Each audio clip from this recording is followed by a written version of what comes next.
Hey, Master Messmer here with Technical Taekwondo. Today we're going to be going through some different footwork patterns, and we're going to be doing probably a couple small video series on basic different footwork patterns that we can do. So let's just go ahead and get into it. I fight more in a bladed stance pretty much 90% of the time. Very rarely am I getting into a more forward position. There's a time and place for everything. More for Taekwondo sparring, I'm pretty much always in that nice short bladed stance. I don't get super long like some of the karate guys do. We keep it very, very short. Both of my toes are kind of pointing off 30, 40 to 5 degree angle coming off to the side. That gives me flexibility for throwing a side kick position without doing much more than a half a turn, as well as coming forward with either the lead or the rear foot without having to pivot or shift or do much of any kind of movement whatsoever. So most of my techniques, most of my kicks are thrown pretty much straight out of this position. From this fighting position, my knees are always bent, the weight's on the toes. This gives me a lot more agility, a lot more explosive power. I never want to find myself where my legs are relaxed unless I'm 10, 12 feet out of range. If that's the case, who cares? I can drop my guard, I can stand back, but once you start getting in closer and you get into that range, your hands need to come up and your awareness needs to just be super, super hyper aware. Okay. We're gonna start off with the basic step, okay, where the back leg comes straight forward. Okay. So when I do this, I want to push, launching off that back foot.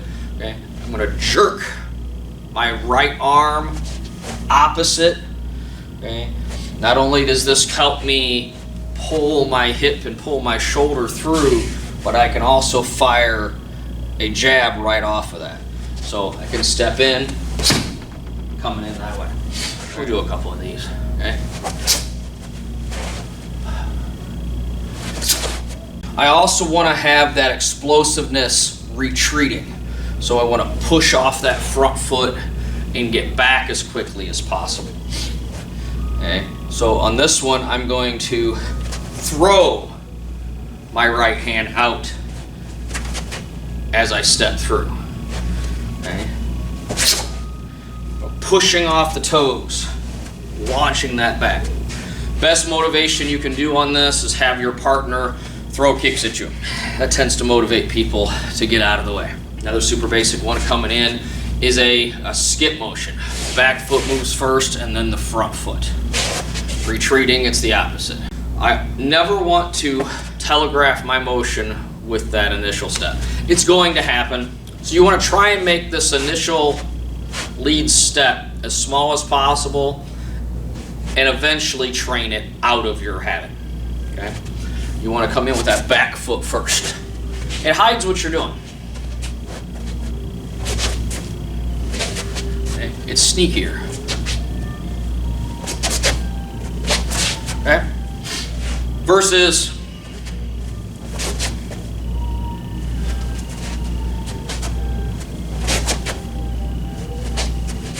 so the first one's a lot sneakier. It's also, just like I was saying earlier, it's equally as important to train yourself to back up.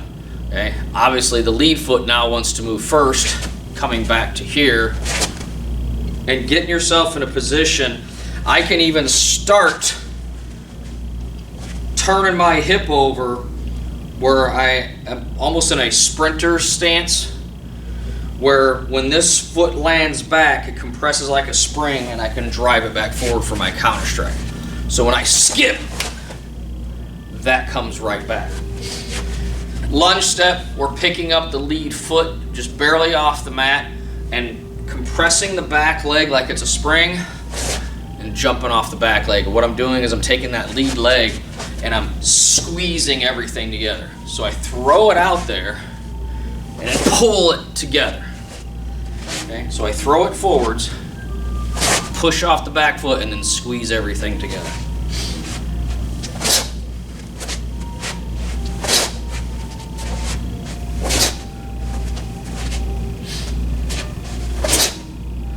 Going backwards, kind of the same idea, just the opposite direction. This time we're picking up the back leg. So if you're a fan of the Three Stooges, This is basically the curly shuffle, where we pick up the back leg, push off the front toes, and then squeeze everything together. The only thing Curly's doing is that, okay? Which is just fun to do sometimes in class, okay? But picking up the back leg first, pushing off your toes, and then squeezing everything together, okay? Okay? So lunging forward and lunging back. So the only other basic footwork I want to include in this video is the full switch and the half switch. This can often be timed as they're attacking. So as the kick comes in, you switch feet so it passes here as you're switching. So you pass that through, timing it as it comes through, leaving you in a great position to counter strike. Okay, so full switch, boom, and off. Okay. So when we're doing the full switch, my feet want to exchange places exactly the same point. Okay. I don't want to accidentally advance, because then I may be advancing into their range. Okay, I want to switch right on that same spot. Literally exchanging places, front foot and back foot. If I'm off by an inch or so, it's not going to matter, but I don't want to do an advance motion where I'm almost taking a half or a quarter step. Switching to the rear happens less often, but is possible, where I'm switching, turning backwards. Okay, I don't like doing this as much, but it's a good training drill. Again, it's the same idea. I'm literally just jumping up, 180 jump, turning facing the opposite direction, landing in a good solid fighting position. The last one we're going to do for this video is the half switch. The half switch, my lead foot is exchanging places with my front foot. My front foot is ball of the foot. The reason it's called a half switch is my upper body is not switching. I'm not turning around facing this way. So the half switch, just the lower half of your body is switching places. Okay. I'm ending up in what we call a cross leg stance, where my right hip is actually over my left heel. And this gives me the push off of the back foot when I'm doing the switch. This does not work if you stop your momentum. So if I stop and then go, there's no power on the technique. This is something that you want to explode into and explode out of. So I use the switch feet as a bounce to power the next technique that I'm going to throw. 1, 2. Okay. So another footwork that we're going to be working on is a spin step motion. Again, working out of this very linear bladed stance. I want to pivot my feet where I'm facing straight backwards. I'm going to walk straight back and then pivot forwards, and then there would be my attack. Again, so pivot, eyes come around, step through, pivot forward. If I want to add a second step, I can. Main thing you don't want to do on a spin step, what you don't want to do on a spin step is step around in a circular motion. On a spin step, you want to come straight through. You want to avoid stepping in a big circular motion. That's going to throw you off balance, and it's not going to give you that direct linear motion that you want.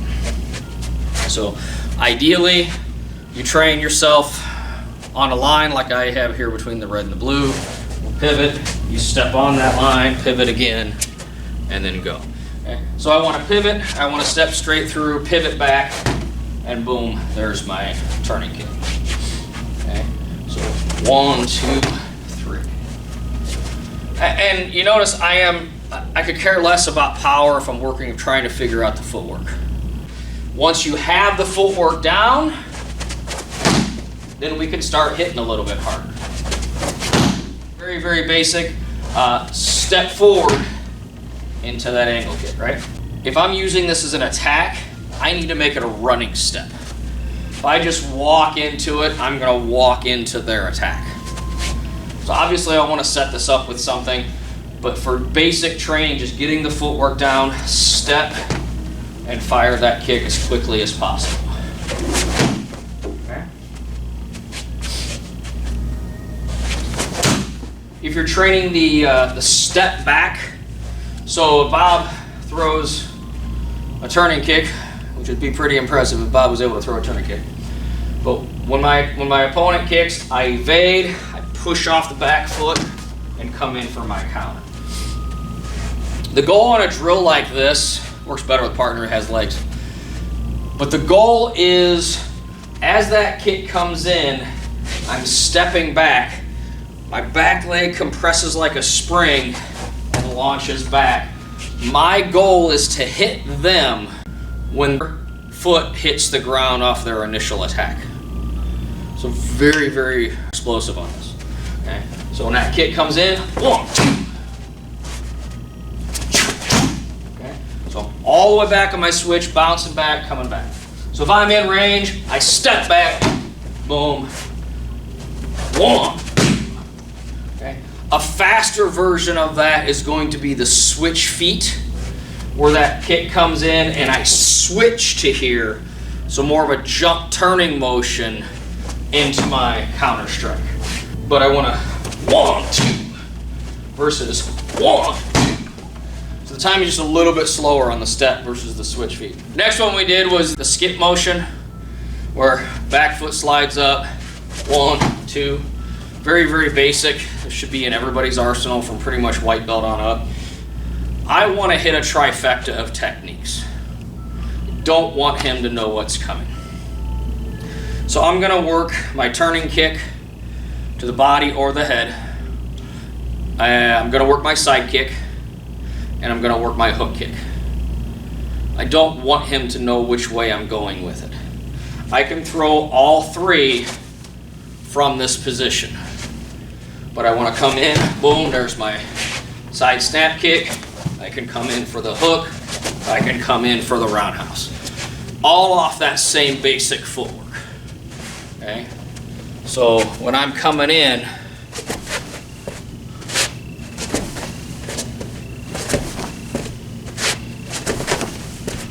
I can mix it up, I can play with it. The lunging motion, as a retreat, we can use that for our counter.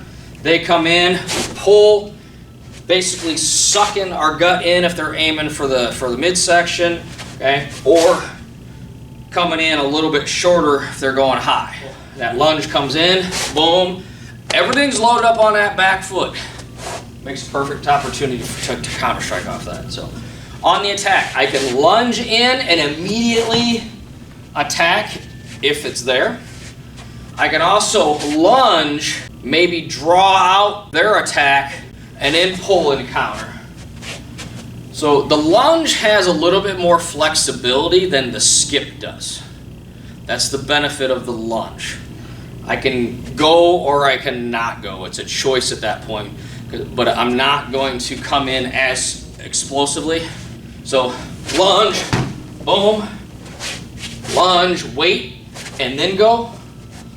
So it just gives you a lot more options. So the full switch motion, when I'm doing a full switch, I don't want to switch and stop. When I'm doing the full switch, one thing I definitely want to do is use all that momentum that I had built up to power my attack. So 1. So I'm literally jumping to here and jumping out of it. Okay? And I'm just doing the turning kick. You guys can throw whatever you want. I highly suggest, again, studying those 3. The side kick, the turning kick, and the hook kick, and learning how to use those in conjunction with each other. The half switch. So on the half switch, a little bit closer in range, I can do this almost in punching range or in punching range. Okay. So on the half switch, again, my back foot pulls, hitting ball of the foot, pushing off, coming through here. So 1, 2. So half switch is basically when we're in a closed fighting stance. Instead of coming up, maybe I'm too close to hit that elbow, or I just want to go to that open side, half switch, pop it up here. I can advance a little bit. So when I do my half switch, okay, I can advance, getting me a little bit closer. I can also half switch and retreat a little bit. So if I'm too close, maybe we go 1, 2 on our punches. Okay, we're tagging each other a little bit, and I need to get out of range, so I retreat just a little bit to back up a little bit. If I have them where they're backing up, maybe I caught them a couple good shots and they're backing up a little bit, then I want to advance and get closer into the motion with the attack. So thank you guys for watching. I hope this helped. That's pretty much what we have for basic fundamental footwork drills. We're going to go into a couple more videos where we're going to add to this a little bit and get some more advanced stuff. So until next time, God bless and keep on kicking.